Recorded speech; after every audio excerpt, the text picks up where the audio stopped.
नमस्कार। कार्यक्रम हिमालय मन्थन लिएर उपस्थित भएकी छु म राधा। हामी यस कार्यक्रममा हिमालसँग सम्बद्ध विषयवस्तुमा केन्द्रित रहेर कुराकानी गर्ने गर्छौं। आज पनि हामीसँग कुराकानीको क्रममा हुनुहुन्छ छमेल विकास परिषदका महासचिव ध्रुव अधिकारी हुनुहुन्छ। उहाँसँग हामी कुराकानी गर्न लागिरहेका छौं। विशेष गरी नेपालको पर्यटकीय क्षेत्र यति बेला कोरोना महामारीले गर्दा निकै नै प्रभावित छ। त्यसमा पनि उपत्यकाको केन्द्रबिन्दु भनौं अथवा पर्यटकीय विदेशी पर्यटकको केन्द्रबिन्दुको रूपमा लिने गरिन्छ ठमेल बजारलाई। ठमेल बजार यति बेला अस्तव्यस्त जस्तै बनेको छ, किनभने यति बेला ठमेल बजारमा व्यापार व्यवसाय हुन सकिरहेको छैन। र हामी यसै विषयवस्तुमा केन्द्रित रहेर उहाँसँग कुराकानी गर्न लागिरहेका छौं। आजको विषयवस्तु हामीसँग रहेको छ कोरोना महामारीले ठमेल बजार क्षेत्रमा व्यवसाय कस्तो छ, कस्तो प्रभाव पार्यो पर्यटकीय क्षेत्रमा, र अब यसलाई पुनर्जीवन दिन अथवा पुरानै अवस्थामा फर्काउनको लागि के गर्न सकिएला, यो विषयमा केन्द्रित रहेर कुराकानी गर्नेछौँ। हामीसँग हुनुहुन्छ अतिथि, मैले अघि पनि भने, छमेल विकास परिषदका महासचिव ध्रुव अधिकारी। सर, स्वागत छ यहाँलाई कार्यक्रममा। धन्यवाद। अब छमेल बजार पर्यटकीय केन्द्रबिन्दुको रूपमा लिन्छौँ हामीले, होइन?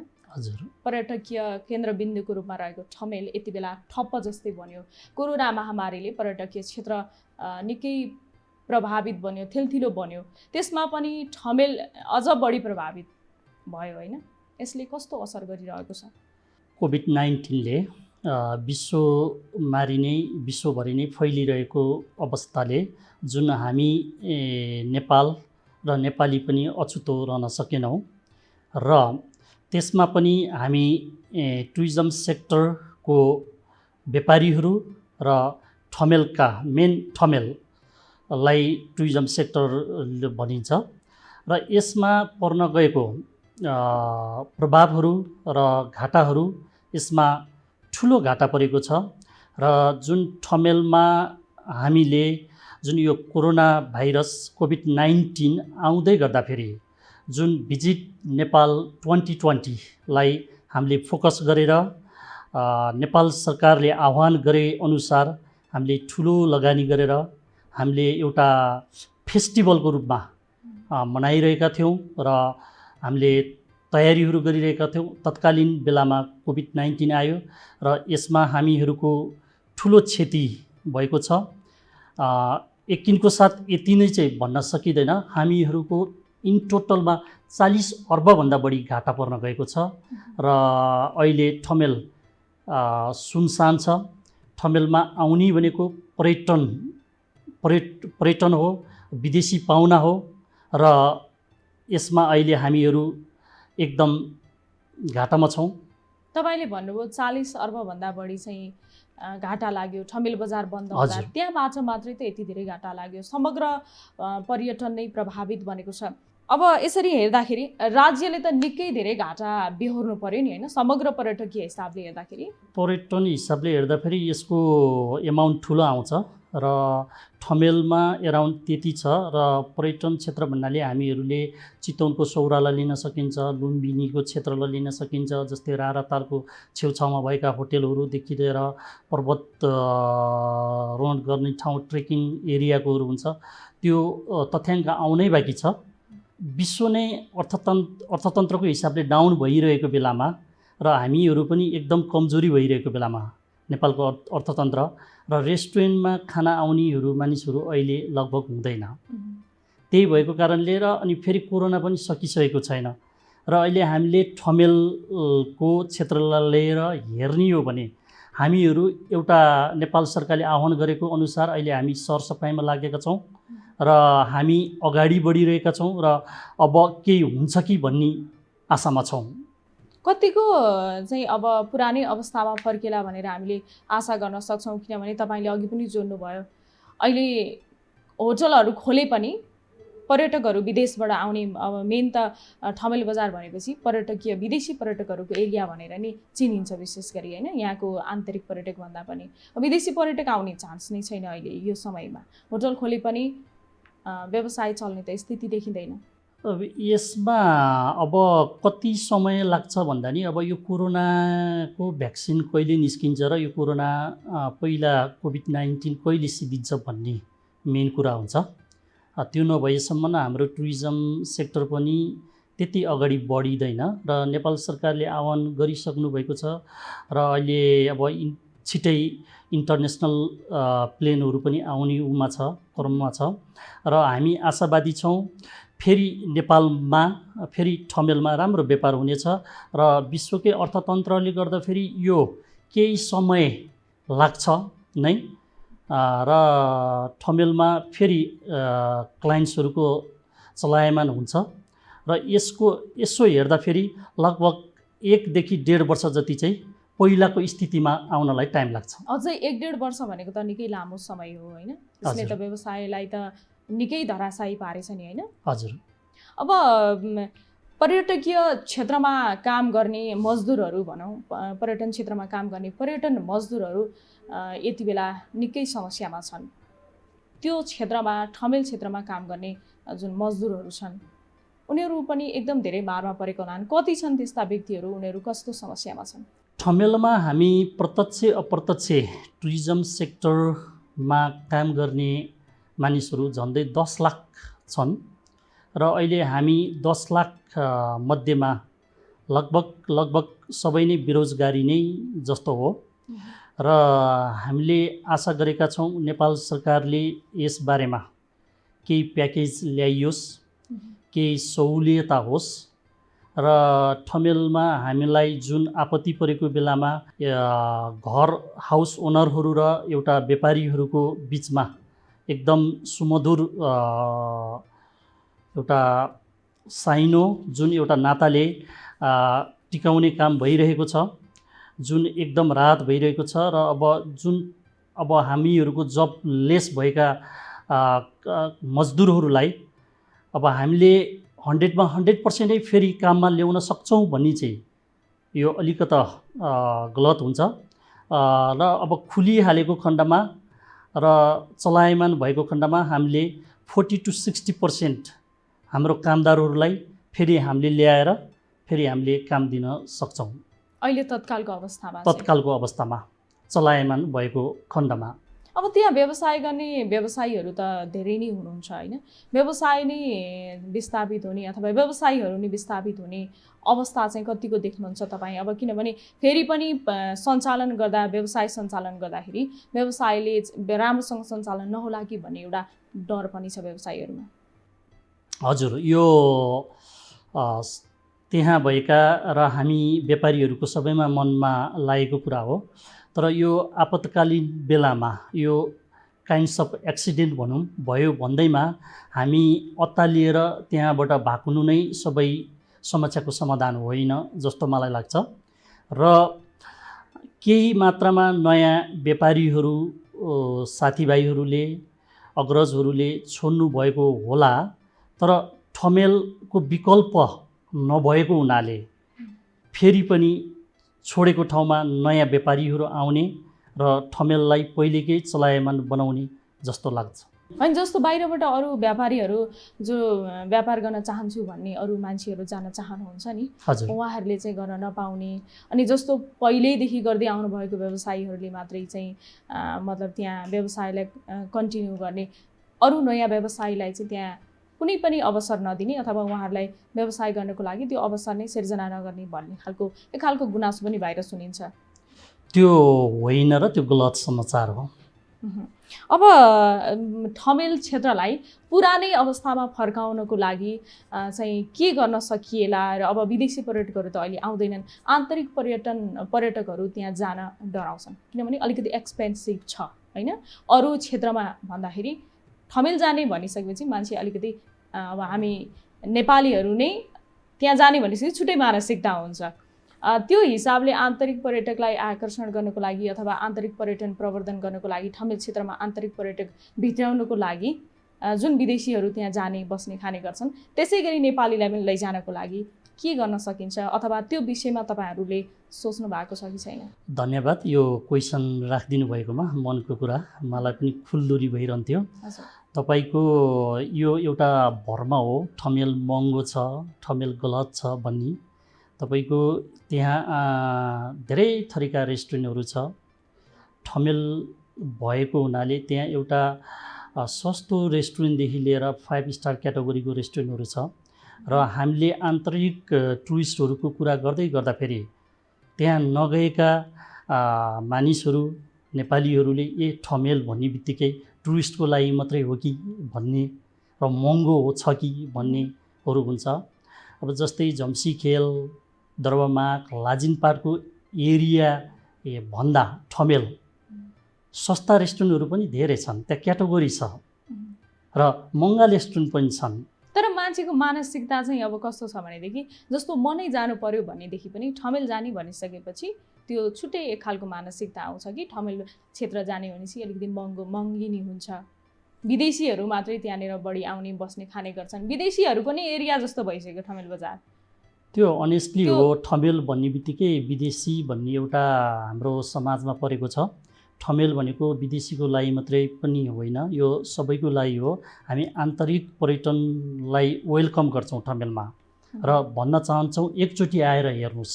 तपाईँले जुन सुन्नुभएको जुन एउटा समाचारहरू छ त्यो सबै भरमा हो। ठमेल एकदम रिलायबल छ, एकदम राम्रो छ, एकदम सुरक्षित छ र त्यहाँ अन्तभन्दा पनि सस्तो रेस्टुरेन्टहरू पनि भेट्नुहुन्छ। भनेपछि आन्तरिक पर्यटनहरूलाई पनि तपाईँ आउनु भनेर आह्वान गर्नुहुन्छ। त्यो खालको वातावरण कसरी निर्माण गर्ने त? अहिले त अब हामीले जुन खालको भन्छौँ तर मान्छेहरूको सोचाइ त त्यो छैन।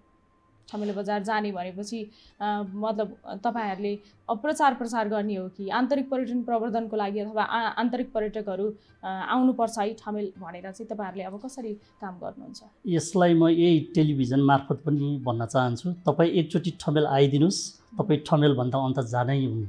तपाईँलाई ठमेल मनपर्छ, ठमेल सस्तो छ, ठमेल राम्रो छ। तर अनि विदेशीले दिने रेट तिरेर नेपालीले त्यो नसक्लान् नि? यस्तो हो, तपाईँको अब सबै रेस्टुरेन्ट मैले सस्तो छ भनेको होइन। तपाईँको सबै त्यहाँ तपाईँको कस्तो भन्दाखेरि यो 1 स्टारदेखि लिएर 5 स्टार क्याटेगोरी छ र हामी नर्मल क्याटेगोरीका रेस्टुरेन्टहरू पनि छ। हेर्नुहोस्, तपाईँ त्यहाँ थकाली भान्साघर छ हेर्नुहोस्, अनि तपाईँको त्यहाँ अरू क्याफेहरू छ होइन, जुन कि तपाईँको अन्तभन्दा धेरै सस्तो छ। अब कस्तो भन्दाखेरि हामीहरूको समाजमा एउटा त्यही ठमेल महँगो छ, ठमेल टुरिस्टहरूको लागि मात्रै हो कि भन्ने भएर हो। तपाईँ ठमेल एकचोटि आउनु भएपछि एकदम मनपर्छ र एकदम रिजनेबल प्राइस छ। ठमेलमा पाउने कुरा तपाईँले अन्त पाउनुहुन्न, किन भन्दाखेरि त्यो ठमेलमा धेरै प्रकारका रेस्टुरेन्ट छ। तपाईँको त्यहाँ फ्रेन्च रेस्टुरेन्ट छ, इटाली रेस्टुरेन्ट छ, तपाईँको आएर जापानिज रेस्टुरेन्ट छ, एकै ठाउँमा धेरै कुराहरू छ। भनेपछि नेपाली किन जान सकेनन् त त्यहाँ? त्यो इच्छा प्रकरण गर्नु पर्यो पहिला कुरो, हामी ठमेल किन नजानी भनेर। र जुन पहिला ठमेल अलिकति महँगो छ कि टुरिस्टको लागि मात्रै छ कि टुरिस्टको लागि मात्रै हो कि भन्ने एउटा भ्रम हामीले चिर्नु पर्यो र हामी ठमेल आउनु पर्यो एकचोटि।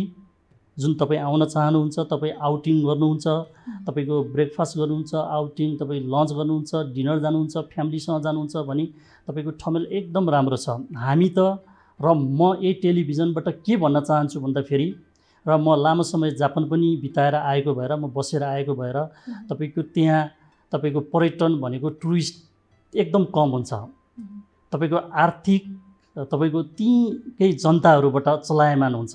र म भन्न चाहन्छु ठमेलमा हामी टुरिस्टलाई सेकेन्डरी राखेर हामी यहीँ भित्रको क्लाइन्ट्स, हामी नेपालीलाई नै हामी फर्स्ट प्राथमिकता दिन चाहन्छौँ। तपाईँले यो कुरा जोडिरहँदाखेरि मलाई भन्न मन लाग्यो, तर हाम्रोमा के छ भनेदेखि एउटा परम्परा भनौँ अथवा एउटा चाहिँ हाम्रो मानसिकता भनौँ, सही गलत के छ त्यो मलाई थाहा भएन होइन। विदेशी पर्यटकलाई हामीले जुनसुकै हिसाबमा उसले नेपालीको भन्दा कम दियोस्, कम पेमा बसोस् अथवा खाओस्, तर उनीहरूलाई हेर्ने नजरै बेग्लै हुन्छ र उनीहरूले प्रायोरिटी पाउँछन्। त्यो त तितो सत्य कुरा हो नि, मान्नुहुन्छ होला? पर्यटनले यो पाउँछ र हामी नेपालीले यो पाउँछ भन्नेमा त्यहाँ यो फरक हो। तपाईँको आएर तपाईँले त्यहाँ सर्भिस लिइसक्नु भइसकेपछि त्यसमा तपाईँले केही पनि फरक पाउनुहुन्न।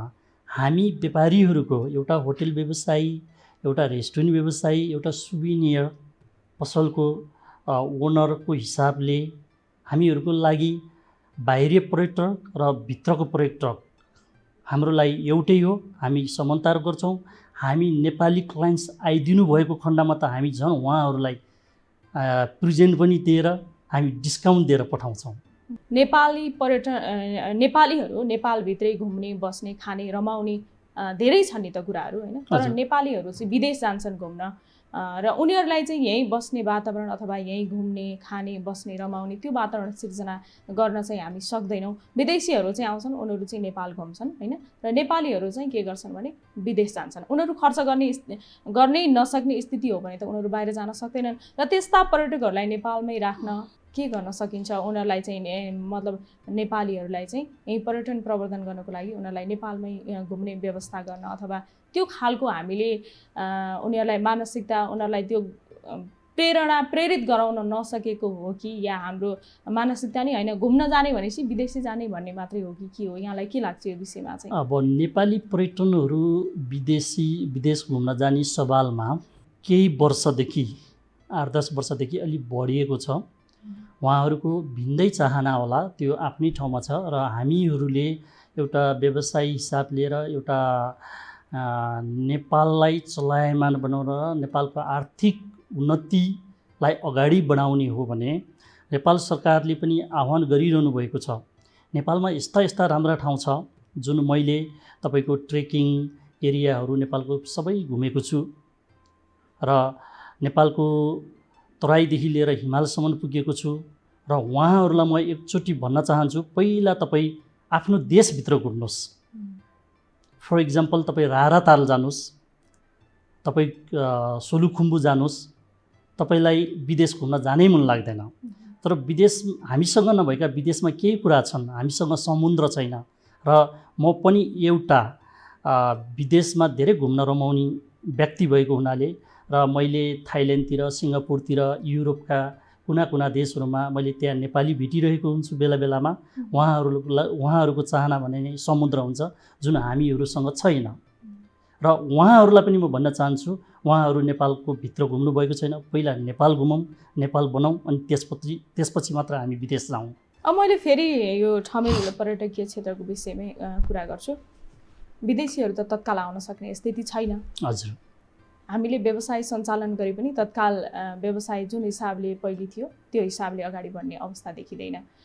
त्यसरी हेर्दाखेरि त अहिले तत्काललाई जुन आन्तरिक पर्यटकहरूलाई हामीले त्यहाँ ल्याउन सकिरहेको छैनौँ, यतातिर तपाईँहरूले सोच्नु भएको छ कि छैन? अब आन्तरिक पर्यटक ल्याउनको लागि चाहिँ हामीले उनीहरूलाई प्रेरित गर्नुपर्छ है भन्ने खालको तपाईँहरूको त्यो सोचाइ बनेको छ कि छैन?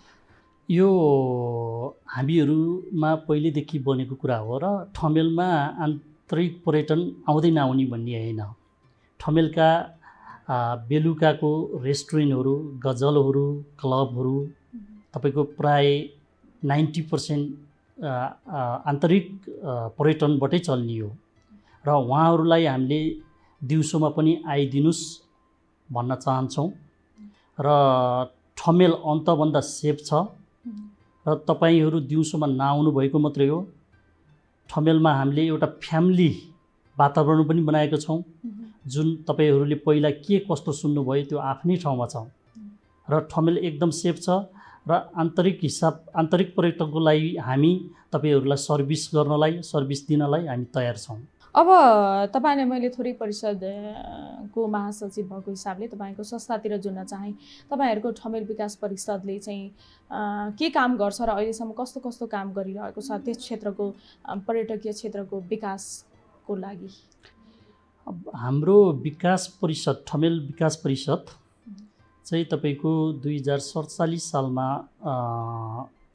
स्थापित भएको एउटा संस्था हो र यो संस्थाले तपाईँको ठमेल होल एरियाको समस्या हेर्छ र त्यहाँ पर्ने समस्याहरूको समाधान गर्नेपट्टि लाग्छ र त्यहाँ हुने क्रियाकलापहरूमा हामी प्रत्यक्ष हुन्छौँ र हाम्रो विकास परिषदले त्यहाँ के काम गरियो भन्दै जाँदाखेरि जुन म निर्वाचित भएर महासचिवमा आएको अहिले 12-13 महिनामा हुँदैछ र ठमेलको तपाईँको चोकको पोलहरूमा, बिजुली पोलहरूमा 30-35-40 वर्षदेखिको तारहरूको एउटा झुन्डै हुन्थ्यो जुन एउटै तपाईँको पोलमा हामीले झन्डै 200-300 किलोको को दरले त्यहाँ फ्याल्यौँ। अहिले सफा गरेको छ। त्यहाँ केही आगजानी भएको बेला ठुलो घटनाहरू घट्थ्यो, ठुलो क्षतिहरू हुन्थ्यो, त्यो अहिले हामीले हुन दिएको छैनौँ। त्यो एकदम क्लिन छ र यो कोभिड-19ले गर्दाखेरि कतै कतै बाँकी छ र अलिकता समस्याको समाधान हुने बित्तिकै हामी त्यसलाई निरन्तरता दिन्छौँ। अनि त्यहाँ हुने ढलहरूको व्यवस्थापनमा पनि हामीहरू प्रत्यक्ष त्यहाँ काम गरेका छौँ। त्यहाँको संरचना र त्यहाँको मात्रै नभइकन अधिकांश काठमाडौँको संरचना, जबकि काठमाडौँमा 5-7 लाख जनता हुँदाफेरिको संरचना छ हामीहरूकोमा, जबकि अहिले हामी 70-80 लाख मान्छे छौँ काठमाडौँमा। अवश्य नै त्यहाँ तपाईँको ढलको धेरै ठुलो प्रब्लमहरू छ। त्यो पनि हामी प्रत्यक्ष नै बसेर त्यहाँ काम गरिरहेका छौँ र हाउस ओनरहरू र व्यापारीहरूको समझदारीको समाधानहरू गर्ने काम पनि हामीले त्यहाँ मिलाएको छौँ। कहिलेकाहीँ घरपेटी र भाडामा बस्ने मान्छेहरूको झैझगडाहरू पनि हामीले मिलाउने गरेका छौँ र हामीले प्रशासनका मान्छेहरूसँग मिलेर लैनचौर वृत्त र दरबारमार्ग वृत्तसँग हामीले त्यहाँ केही नराम्रा क्रियाकलापहरू भएका छौँ भने हामीले त्यसमा पनि सम्झाउने बुझाउने कामहरू गरिरहेका छौँ र फेस्टिभलहरूमा हाम्रो पहिलेकै अध्यक्षज्यूहरूले गर्दै आएका क्रियाकलापहरू जुन English new year, Nepali new year अनि सेप्टेम्बर 27 हामीले नेपालमा ठमेलमा टुरिज्म डे भनेर मनाउँछौँ। हामी त्यो भव्यका साथ मनाउने गरेका छौँ। अब तपाईँले भन्नुभयो लामो समयदेखि त्यो संस्था जुन ठमेल विकास परिषदले काम गरिरहेको छ ठमेल क्षेत्रको विभिन्न समस्यालाई हेरेर, होइन? हजुर। त्यहाँ विभिन्न विकृतिका कुराहरू पनि आउने गर्छन्। त्यतातिर चाहिँ तपाईँहरूको संस्थाले केही गर्नु पर्दैन अथवा तपाईँहरूले हेर्नुहुन्न? त्यसमा हामीले प्रत्यक्ष हेरेका छौँ। त्यहाँ मान्छे धेरै हुने भएकोले केही विकृतिहरू हुन्छ। यसलाई ठुलो कुरामा हामीले लिनुहुन्न र रेस्टुरेन्टहरू छ, क्लबहरू छ, कहिलेकाहीँ झैझगडाहरू हुन्छ, त्यसलाई हामीले सामान्य रूपमा लिन्छौँ। अन्यथा अरू विकृतिहरू ठमेलमा केही पनि छैन। तर बेला बेलामा त्यस्ता कुराहरू त आइरहेका हुन्छन् बाहिर ठमेल क्षेत्रको, र तपाईँहरूले लामो समयदेखि काम गर्नुभएको हिसाबले मैले तपाईँलाई त सोधेँ।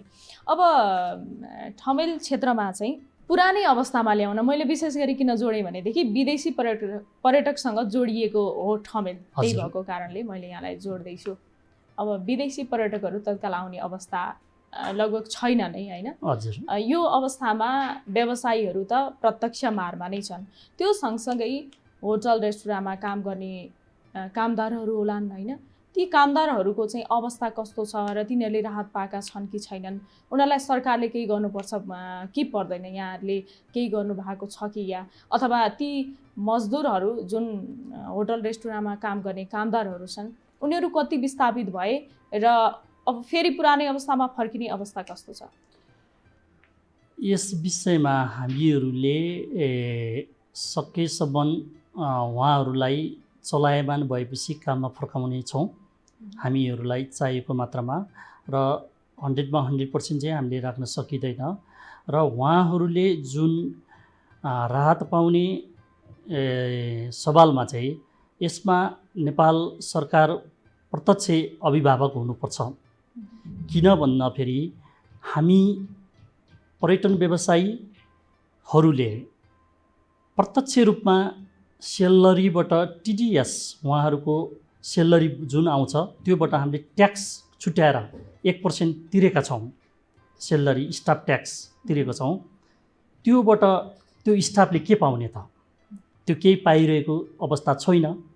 त्यही भएर मैले नेपाल पर्यटन मन्त्रीलाई, हाम्रो टुरिज्म सेक्टरको एउटा अभिभावकको अङ्गमा हुनुहुन्छ, उहाँले तत्कालीन यसको बारेमा सोच्नुपर्दछ र केही राहत पाउनुपर्छ। सरकारले चाहिँ पर्यटकीय क्षेत्र ठमेल बजारलाई, ठमेल क्षेत्रलाई केही गरेन भने तपाईँहरूको भनेपछि गुनासो पनि छ त्यो सँगसँगै? यसमा गुनासो भन्दा नि तपाईँको कोभिड-19 कोरोना तपाईँको अकस्मात आएको हुनाले तपाईँको ठुला ठुला देशहरूले पनि धेरै कामहरू गर्न सकिरहेको छैन जुन गर्नुपर्ने थियो। र हामी एउटा सानो देश र इकोनोमिकमा पनि अलि तल भएको देश, यो अपरझट गर्न सकिन्छ भन्ने चाहिँ मलाई लाग्दैन। तर बेला आएको छ र छिटोभन्दा छिटो यो गर्नुपर्छ र यसको समस्याको समाधान हल हुनुपर्छ। समय र विचारको लागि यहाँलाई धेरै धेरै धन्यवाद छ। धन्यवाद यो टिभीलाई मलाई मनको कुरा राखिदिनु अवसर दिनुभएकोमा। ठमेल विकास परिषदका महासचिव हुनुहुन्थ्यो, हामीले उहाँसँग कुराकानी गऱ्यौँ। समग्र ठमेल क्षेत्रमा अहिले निकै प्रभावित भएका छन् त्यस क्षेत्रका व्यवसायी मात्र होइनन्, त्यस क्षेत्रमा काम गर्ने तल्लो क्षेत्रदेखि माथिल्लो लेभलको व्यवसायीसम्म समग्र सबैजना नै प्रभावित छन् र विदेशी पर्यटकहरू आउन सकिरहेको अवस्था छैन यति बेला। र अब बिस्तारै पुरानै अवस्थामा ठमेल क्षेत्रलाई कसरी फर्काउन सकिन्छ र कस्तो असर गर्यो त्यस क्षेत्रमा कोरोना महामारीले भन्ने विषयमा केन्द्रित रहेर हामीले उहाँसँग कुराकानी गऱ्यौँ। आजको कार्यक्रम हिमाली मन्थन यति नै। हामी अर्को हप्ता नयाँ विषयवस्तु र अतिथिको साथमा उपस्थित हुनेछौँ। कार्यक्रम हेरेर साथ दिनुभयो तपाईँहरू सबैलाई धन्यवाद छ। जाँदा बिदा चाहन्छु। नमस्कार।